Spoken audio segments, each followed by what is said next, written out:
Hello and welcome back to another video. In this problem, we're told that Vivian bought party hats and cupcakes for $71. Each package of party hats costs $3 and each cupcake costs $1. And we're asked, if Vivian bought 10 packages of party hats, how many cupcakes did she buy? So what we're going to do here is we're going to use variables to demonstrate what is actually going on. So we have party hats and cupcakes, and I'm going to say let x equal the number of party hats, and y is going to be the number of cupcakes. So we know that she spent a total of $71, and that is split between party hats and cupcakes. How do we represent the amount of money she spent on party hats?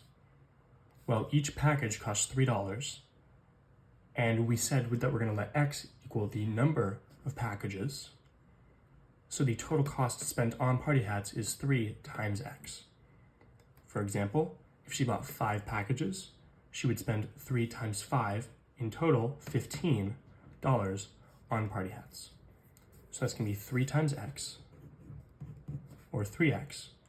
And in a similar way, each cupcake costs $1, so the total spending is 1 times y, or just y, and 3x plus y represents the total spending, which we know is equal to 71.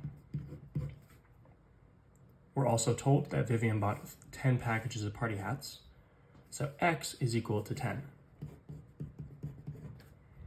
Therefore, we can plug it into this equation to get 3 times 10 plus y is equal to 71. We're looking how many cupcakes did she buy, that's y, so we just solve for y here. 3 times 10 is 30 plus y is equal to 71. We can subtract 30 from both sides to get y on its own. These cancel out, and we get y is equal to 71 minus 30, which is 41. 41, therefore, is the number of cupcakes and is the final answer.